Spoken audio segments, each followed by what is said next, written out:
kedudukan Islam dalam perlembagaan dan juga implikasi hal tersebut terhadap institusi-institusi yang berkaitan dengannya. Fokus utama buku ini ialah implikasi kepada perkara 3 perlembagaan persekutuan yang mengisytiharkan Islam sebagai agama bagi persekutuan dan juga menjuruskan penelitian kepada peruntukan-peruntukan lain dalam perlembagaan yang turut mengesahkan dan menjamin kedudukan Islam tersebut. Dapatkannya di www.ikimniaga.my atau hubungi Unit Pembangunan Ekonomi dan Pemasaran di talian 0362046389 atau 62046388. 91.5 FM di Lembah Kelang. IKIM, Inspirasi Informa Islami. Terima kasih kepada anda yang masih lagi mendengarkan kami pada waktu ini, bertemankan Pian dan juga Hazwan di Warna Pagi. Dan dah 9.35 minit pagi, selesai sudah topik pagi kita hari ini. Dan seperti biasa setiap Selasa kita nak teruskan lagi pengisian Warna Pagi menerusi rancangan Celik Pewarisan bersama dan Baitul Mal bersama dengan Majlis Agama Islam Selangor. Yep. Dan untuk tajuk kita hari ini, kita dah maklumkan tadi bagaimana melaksanakan wasiat seseorang si mati bersama pengarah Baitul Mal MAIS. Pagi ini Ustaz Indra Syahril Muhammad Syahid sudah pun bersedia di talian kita, insya-Allah ya. Assalamualaikum Ustaz. Waalaikumsalam warahmatullahi wabarakatuh. Selamat pagi. Selamat pagi. Alhamdulillah. Terima kasih Ustaz Indra bersama kita Saban Minggu, dan fokus kita dalam beberapa minggu ni tentang wasiat. Hari ni macam mana nak melaksanakan wasiat tu. Kiranya dah ada orang meninggal ni. Kan Ustaz kan? Kan terjumpa pula wasiat. Macam mana kita nak mulakan pagi ni Ustaz? Silakan. Silakan Ustaz. Okey, bismillahirrahmanirrahim. Assalamualaikum warahmatullahi wabarakatuh. DJ Azwan, DJ Pian, seterusnya sidang penonton dan juga pendengar Radio IKIM yang dirahmati Allah sekalian. Berjumpa kita sekali lagi pada minggu ini. Okey, sebelum kita bercerita berkaitan wasiat, kita juga perlu tahu ya apa yang perlu dilakukan oleh waris sebaik sahaja seorang itu meninggal dunia. Biasalah bila menghadapi kematian ini, ahli keluarga akan merasa duka cita, rasa sedih, pilu dan sebagainya ya. Jadi isu soal harta ni kadang-kadang belum dapat diceritakan lagi lah. Tetapi apabila situasi itu sudah semakin tenang dan rasa pilu, sedih itu berkurangan, eloklah disegerakan pembahagian harta pusaka, kerana harta si mati itu sebenarnya telah menjadi hak waris-waris. Maknanya harta-harta yang ditinggalkan oleh si mati akan menjadi hak kepada waris-waris yang ditinggalkan, waris-waris yang hidup. Dalam hadis yang diriwayatkan daripada Jabir bin Abdullah radhiyallahu anhu, Rasulullah sallallahu alaihi wasallam bersabda, "Man taraka malan faliwarasatihi." Apa maksudnya? Sesiapa yang meninggalkan harta, maka adalah untuk waris-warisnya. Ini hadis Rasulullah yang diriwayatkan oleh Muslim. Jadi apabila berlaku kematian, secara automatik harta itu akan berpindah hak daripada milik si mati kepada milik ahli-ahli waris yang ditinggalkan. Jadi perlulah disegerakan pembahagian. Yang seterusnya ialah adakan perbincangan dan merujuk kepada mereka yang pakar ataupun mereka yang berautoriti untuk mengetahui bagaimana untuk uruskan pembahagian harta pusaka si mati. Jadi kadang-kadang kita sebagai waris ataupun anda semua sebagai waris tidak tahu apa yang perlu dilakukan. Nak suruh segerakan pembahagian, tetapi macam mana nak buat? Macam mana nak adakan ataupun nak uruskan pembahagian tersebut. Jadi sebaiknya, seeloknya kita merujuklah kepada mereka yang pakar untuk kita mendapatkan maklumat, untuk kita mengetahui apakah step-step yang perlu dimulakan dan apakah step-step yang berikutnya yang perlu dilakukan. Yang pertama ialah perkara-perkara yang kita perlu ambil kira sebelum pembahagian ialah yang pertama, untuk kita kenal pasti siapa waris-waris si mati. Jadi siapa waris-waris si mati. Dalam rukun pusaka juga kita kena tahu rukun pusaka dia ada 3. Yang pertama ialah si mati. Maknanya kalau tak ada si mati tak berlakulah pusaka. Yang kedua ialah perlunya ada waris-waris. Dekat sinilah yang saya katakan tadi, kita perlu kenal pasti siapa waris-waris si mati. Dan waris-waris ni pula ada waris-waris yang berhak dan ada waris-waris yang tak berhak. Jadi masalah kita ialah masyarakat kita ni, mereka tidak tahu ataupun kita sendiri pun tak tahu siapa yang dikatakan sebagai waris dan siapa yang dikatakan sebagai bukan waris. Jadi asalkan kita nampak macam dia ni adalah darah daging kepada si mati ni, ada hubungan darah dengan si mati, kita anggap dia adalah sebagai waris yang layak mendapat pusaka. Padahal sebenarnya tidak. Jadi dekat sinilah seeloknya kita dapat berjumpa dengan mereka yang ahli, mereka yang pakar untuk kita tahu orang ni adalah waris, orang ni adalah bukan waris ya. Jadi penentuan ini sangat penting kerana waris-waris ni lah nanti yang akan dapat harta pusaka ataupun yang tidak dapat harta pusaka. Itu yang pertama. Yang kedua ialah kita perlu mengenal pasti apa dia harta pusaka si mati. Apa dia harta pusaka si mati? Maknanya harta-harta yang ditinggalkan oleh si mati ini sama ada dia termasuk sebagai harta pusaka ataupun tidak. Jadi kita kena faham apa dia harta pusaka ya. Harta pusaka ni adalah harta yang menjadi kepunyaan si mati pada masa hayatnya dan tapi kemudian ditinggalkan oleh si mati. Maknanya ditinggalkan oleh si mati, maka secara automatik dia menjadi harta pusaka. Tetapi harta-harta yang bukan berbentuk pusaka, kita kena tahu juga benda-benda ataupun harta-harta yang mendatang, harta-harta yang datang kemudian, harta-harta yang berbentuk pampasan, hadiah, sumbangan daripada satu-satu pihak kepada keluarga mangsa, itu kadang-kadang tidak ataupun ianya tidak dianggap sebagai harta pusaka sebab dia benda yang mendatang, bukan milik si mati. Jadi kat sini kita kena kenal pasti apakah harta-harta pusaka si mati. Yang seterusnya ialah kita juga sebagai waris perlu mengenal pasti hutang piutang si mati. Jadi sama ada si mati ini meninggal dunia ada hutang ataupun tidak. Jadi hutang-hutang ni juga kita kena tengok daripada awal lah. Dari awal pengurusan jenazah itu kosnya dikeluarkan oleh siapa, kosnya didahulukan oleh siapa ataupun dibayar oleh siapa, dibayar oleh hairat kematian ke, dibiayai oleh masjid dan surau ke, ataupun dibiayai oleh majikan ke, ataupun disumbangkan oleh salah seorang waris ke, disedekahkan oleh mana-mana pihak ke. Jadi kita kena tahu kos urusan jenazah itu dibuat oleh siapa. Kalau tidak, maksudnya kalau didahulukan oleh waris sebagai bentuk pendahuluan, maka itu dianggap sebagai hutang lah. Maknanya ia perlu diselesaikan daripada harta pusaka si mati. Yang kedua ialah hutang dengan Allah. Maksudnya kita juga sebagai waris perlu mengetahui sama ada si mati ini ada hutang dengan Allah ataupun tidak. Hutang dengan Allah ni kita kena tahu ya, antaranya ialah fidyah puasa, kafarah. Kafarah ini denda ya yang kita pernah buat pada masa hidup. Contohnya kita bersumpah, kita bernazar tapi kita tak buat, maka dengan sebab itu dia menjadi kafarah yang perlu ditunaikan oleh waris daripada harta pusaka si mati. Yang ketiga ialah kalau si mati itu meninggal dunia berharta, maka bertanggungjawab, waris bertanggungjawab untuk melaksanakan badal haji lah bagi pihak si mati. Jadi tiga perkara ni yang dianggap sebagai hutang dengan Allah. Dan hutang dengan Allah ni mesti perlu didahulukan lah berbanding dengan hutang manusia. Ini daripada mazhab Syafi'i lah ya. Dan seterusnya ialah hutang dengan manusia. Hutang dengan manusia juga perlu diambil kira, perlu dikenal pasti oleh waris bagaimana untuk menyelesaikan dan apakah bentuk hutang-hutang tersebut lah. Sama ada pinjaman peribadi, ya, pinjaman koperasi, ya, pinjaman bank ataupun kenderaan, perumahan dan apa sahaja bentuk lah, ataupun hutang dengan kawan-kawan dan sebagainya yang perlu dijelaskan lah. Kerana hutang ni adalah perkara utama juga ya yang akan diambil kira oleh seseorang apabila seorang itu meninggal dunia ya.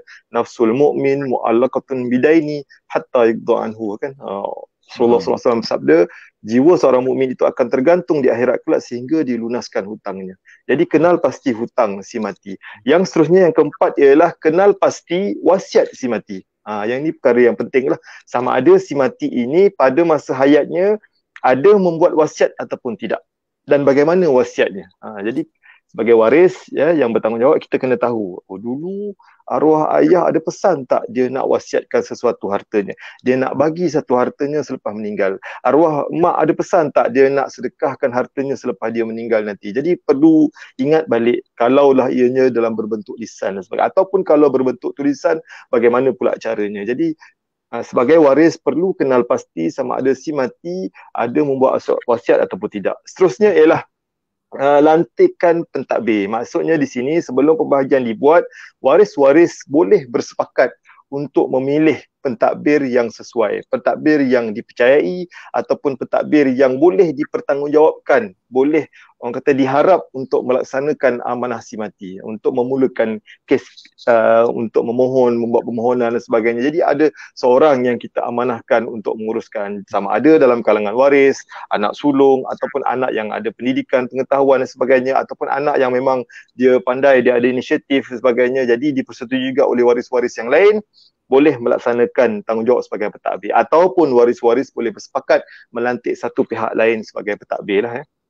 Kemudian yang seterusnya ialah juga dalam perbincangan tersebut boleh memutuskan untuk waris-waris bersepakat untuk bersetuju memberikan kebenaran menduduki satu-satu harta yang belum sempat dibahagikan secara betul lagi.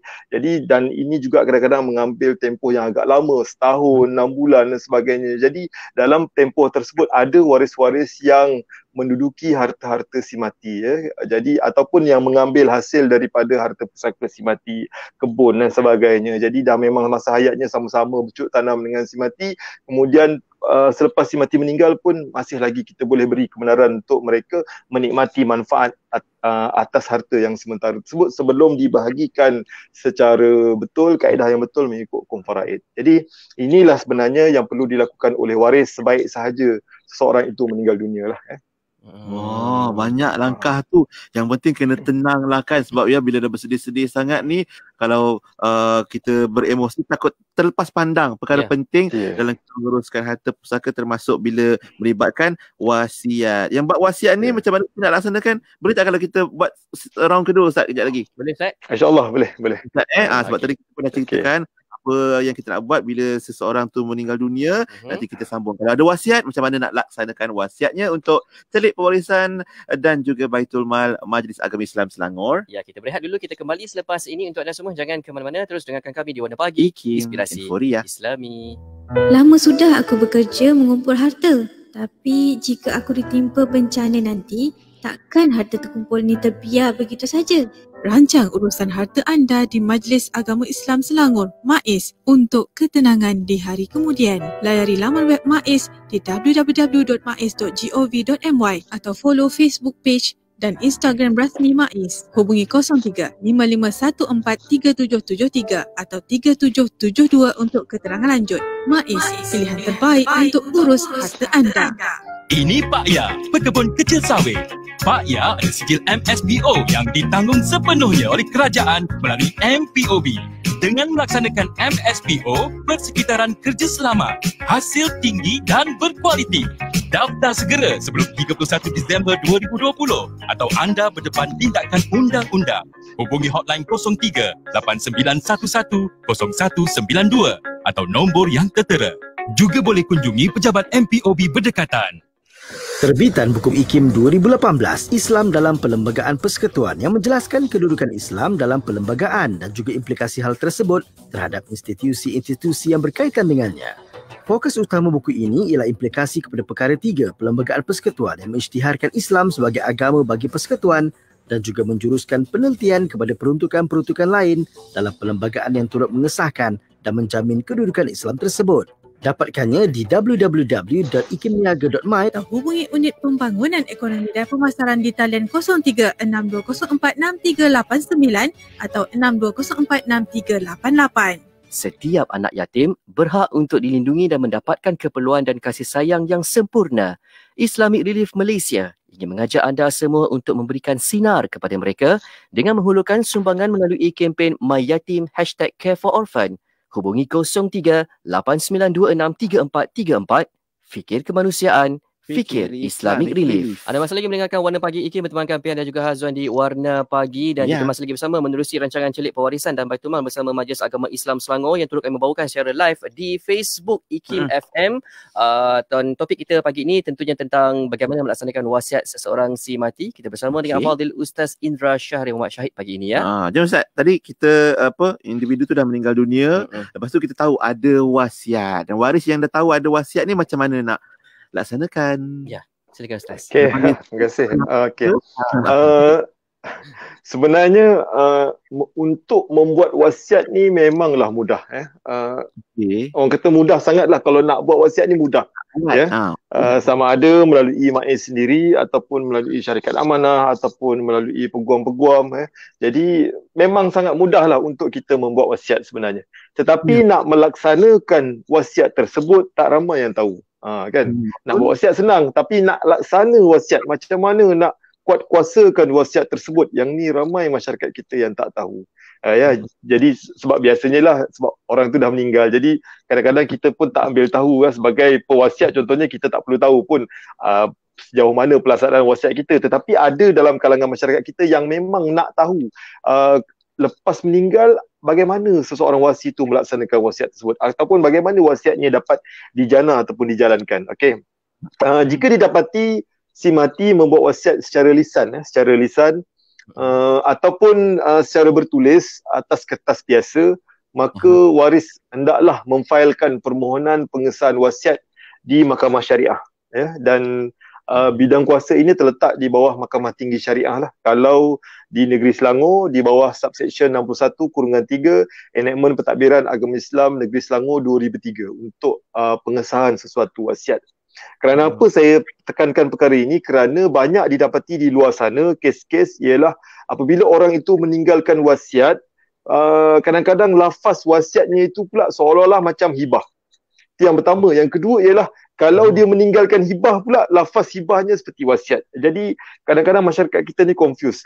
Wasiat tapi macam seolah dah bagi terus. Kemudian hibah tapi pula dikata lepas mati, tapi ayatnya dia tulis hibah. Jadi dekat sini kadang-kadang timbul pertikaian dalam kalangan waris untuk menentukan kesahihan dokumen tersebut. Apatah lagi kalau dinyatakan secara lisan lah. Maknanya si mati pada masa ayatnya dia nyatakan secara lisan. Tetapi waris-waris confuse. Arwah ayah ni bagi wasiat ke, bagi hibah ke, macam mana ke. Jadi bila meninggal dunia, harta-harta tersebut masih lagi atas nama si mati. Jadi bagaimana waris-waris nak enforce ataupun nak menjadikan harta itu miliknya ataupun nak melaksanakan wasiat tersebut. Jadi sebab itu perlu ke Mahkamah Syariah untuk mendapatkan perintah pengesahan wasiat tersebutlah.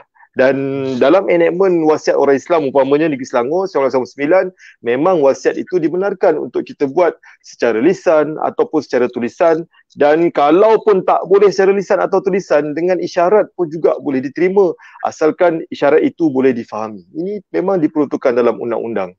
Dan dalam konteks ini kalau sekiranya wasiat itu contohnya dibuat melalui MAIS, maka waris-waris perlu beritahu dan merujuk kepada MAIS untuk proses pelaksanaan wasiat. Itu kalau dibuat secara dokumen wasiat di MAIS lah. Tetapi kalau wasiat tersebut dibuat melalui syarikat amanah umpamanya, ataupun melalui peguam-peguam, jadi waris perlulah merujuk ke tempat di mana wasiat itu dibuat. Maknanya kalau dibuat di syarikat amanah, maknanya waris perlulah pergi ke syarikat amanah tersebut untuk uruskan wasiat tersebut. Atau kalau dibuat melalui peguam, maka waris-waris perlu merujuk kepada peguam yang si mati buat pada masa hayatnya. Jadi ini saluran yang sebenarnya waris perlu tahu ke mana arah ataupun tujuan wasiat itu bagaimana untuk dilaksanakan. Dan waris-waris juga ataupun kita semua kena tahu yang pelaksanaan wasiat orang Islam di Malaysia ini dia ada dua kaedah lah. Yang pertama untuk pengesahan wasiat di Mahkamah Syariah, yang kedua ialah untuk proses pembahagian wasiat tu. Jadi proses pembahagian tersebut hanya boleh dilakukan di Mahkamah Sivil. Ini di Mahkamah Tinggi. Dengan kita memohon surat kuasa probate ataupun disebut sebagai geran probate. Jadi waris-waris juga boleh melantik peguam ataupun melalui syarikat amanah tersebut untuk mendapatkan surat kuasa probate bagi membolehkan wasiat tersebut dapat dilaksanakan. Dan melalui surat kuasa probate tersebut akan dilantiklah eksekutor ataupun wasi kepada wasiat tersebut. Dalam konteks MAIS, biasanya MAIS lah yang akan dilantik sebagai wasi. Kalau dalam konteks syarikat amanah, biasanya syarikat amanah tersebut lah yang akan dilantik sebagai wasi. Dan sebenarnya waris juga boleh dilantik sebagai wasi lah. Maksudnya individu juga boleh dilantik sebagai wasi untuk melaksanakan wasiat tersebut. Dan dengan kuasa yang diberikan di dalam geran probate tersebut akan membolehkan wasi tersebut untuk akses semua harta-harta yang diwasiatkan oleh si mati, termasuk juga harta-harta pusaka si mati, dan kemudian harta-harta tersebut akan dibahagikan kepada beneficiary lah. Beneficiary ni penerima wasiat, dan bakinya akan dibahagikan kepada waris-waris lah. Yang waris-waris kena tahu bagaimana sebenarnya apa yang step yang perlu dilakukan apabila si mati itu meninggal dunia dan ada wasiat.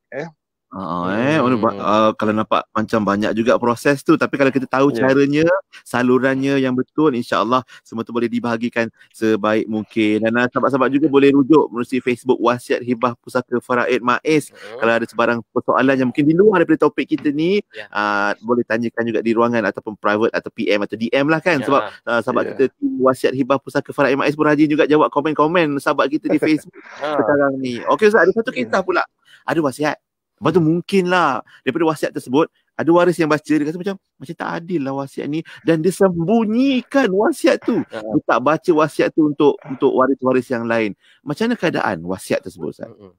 Okey, ini kadang-kadang juga berlaku dalam kalangan waris, ataupun kadang-kadang bukan waris tapi wasi itu sendiri yang tak mahu melaksanakan wasiat. Ada kadang-kadang dia berpakat dengan waris, jadi dia tak nak laksanakan wasiat tersebut. Dan alasannya ialah kononnya kalau dilaksanakan wasiat tersebut akan mengurangkan bahagian waris. Ini kadang-kadang benda yang selalu berlaku dalam kalangan waris lah. Tak nak uruskan wasiat ni, nanti kan kurang pula bahagian saya. Contohnya sepatutnya waris dapat RM20,000, tetapi dia menjadi berkurang kepada RM15,000 ataupun RM10,000 kerana arwah bapa dah wasiatkan sebanyak RM30,000 untuk anak angkat contohnya. Jadi dia tak nak bagi anak angkat tersebut, jadi dia ambil semua harta pusaka dan dia diam-diam ataupun dia sembunyikan wasiat tersebut. Jadi dalam hal ini sebenarnya tak boleh tak boleh kita sembunyikan wasiat yang telah dibuat oleh si mati. Dalam Quran disebut auzubillahi minasyaitonirrajim, faman baddalahu ba'dama sami'ahu fa innama ismuhu 'alal ladzina yubaddiluna innallaha sami'un 'alim.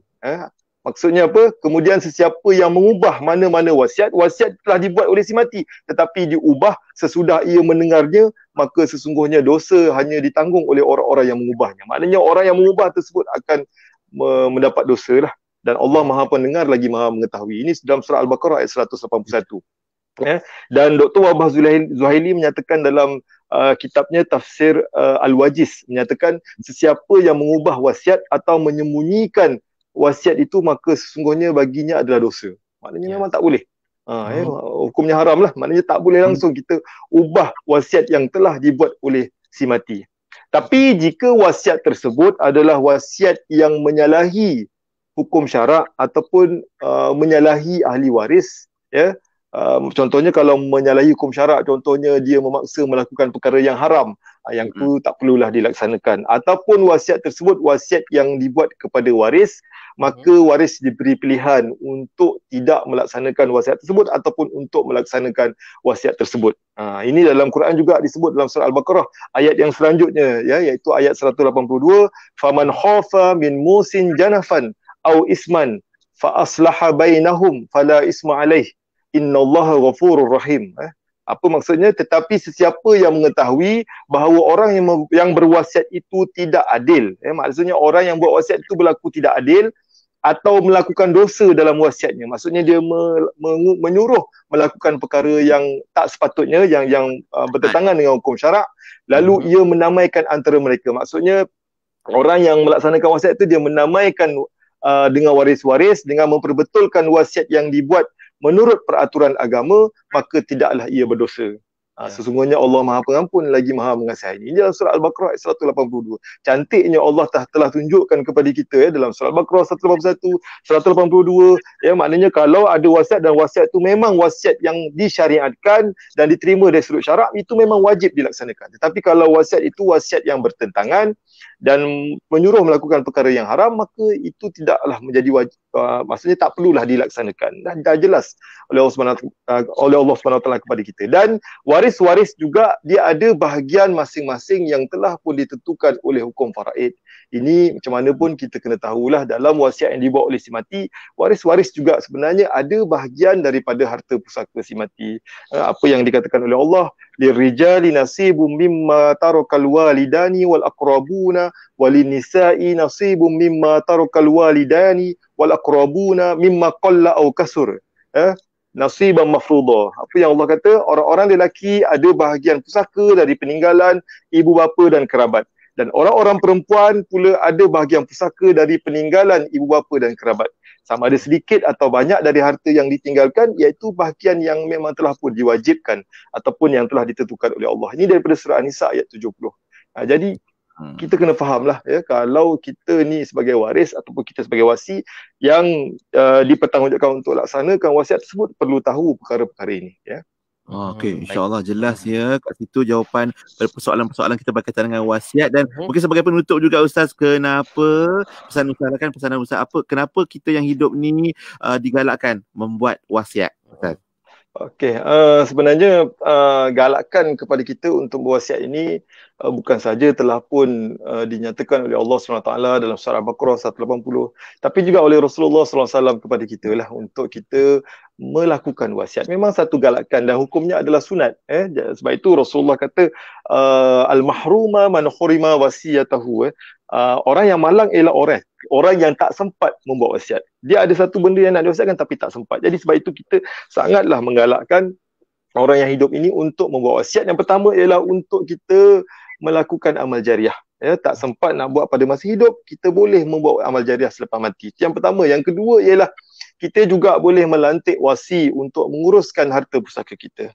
Maksudnya di sini ada satu pihak yang diamanahkan untuk menguruskan harta-harta pusaka kita nanti, untuk menguruskan harta yang kita wasiatkan kepada seseorang, supaya orang itu menerima wasiat yang telah kita buat. Nanti jangan pula kita buat wasiat tapi tak ada orang yang boleh melaksanakan, dan waris-waris pula sembunyikan, menolak wasiat tersebut. Jadi ini dah satu perkara yang malang lah apabila kita tidak membuat wasiat dengan cara yang betul. Yang seterusnya ialah kita juga boleh memberikan arahan-arahan lain dalam bentuk wisayah yang kita masukkan dalam wasiat.